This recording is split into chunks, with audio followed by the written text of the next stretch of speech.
Okay, and the last topic that we're gonna address in Unit 3 is a modified box plot.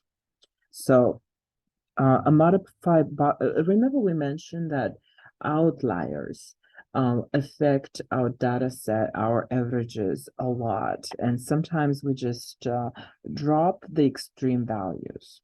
So that's what happens with a modified box plot. So let's take a look.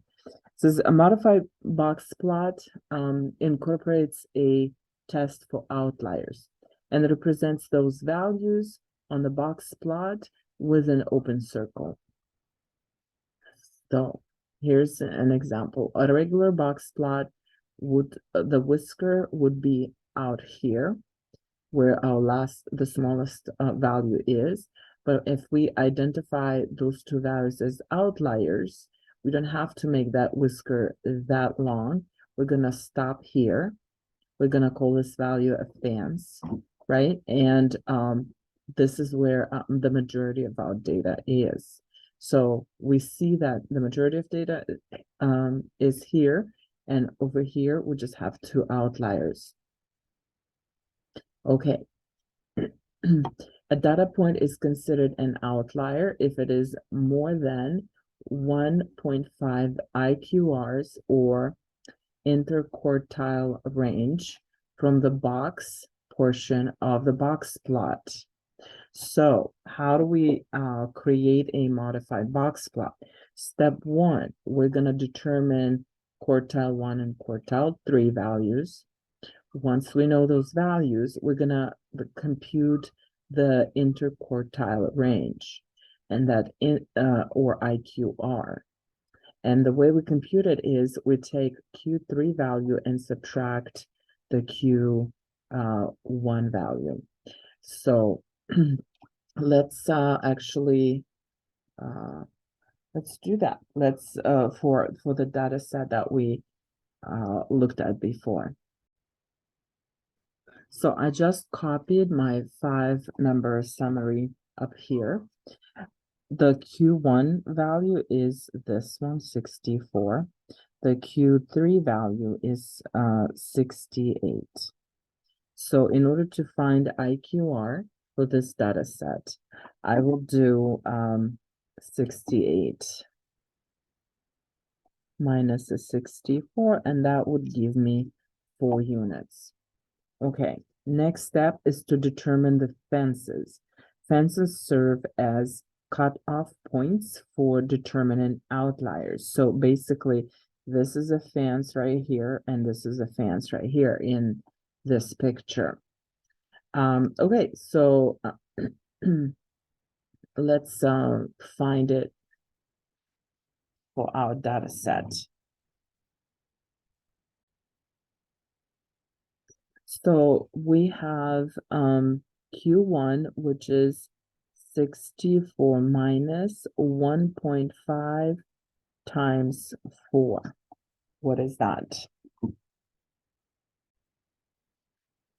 So that gave me 58. So if we look at the picture, this point, remember this point is your Q1, and this point is your Q3 value, okay? So the 58 would give me the value how far this whisker on the left would go. So that value would be 58. So it shouldn't go be below the 58. Now this one, the Q3 plus 1.5 IQR will give you the maximum point for the whisker on the right here. So let's figure it out. That's going to be Q3 68 plus 1.5 times 4. Okay, so 74. So here my fence on the right would be 64. That's how far the whisker on the right would extend, the maximum value. It doesn't have to extend there if the maximum value is actually lower than 74, then it doesn't have to go up the way to all the way up to 74. But if there was some values higher than 74, then my whisker would stop here. Okay, and then the next step is determine if any of the values in the data set are outliers. Okay, so let's take a look at our box plot that we had before. So my lowest value for the left whisker was 58 and the top value was 74. So my top value is 74, so I don't have anything below it. Now the whisker on the left should extend no further than 58, and it didn't. It actually stopped below 58. Again, as I mentioned, we don't have to extend it up to 58 if we don't have any data values there. But if we did, then let's say we had 57, then we would just put a circle where 57 would be.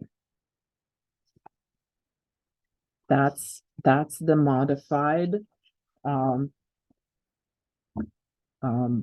box plot.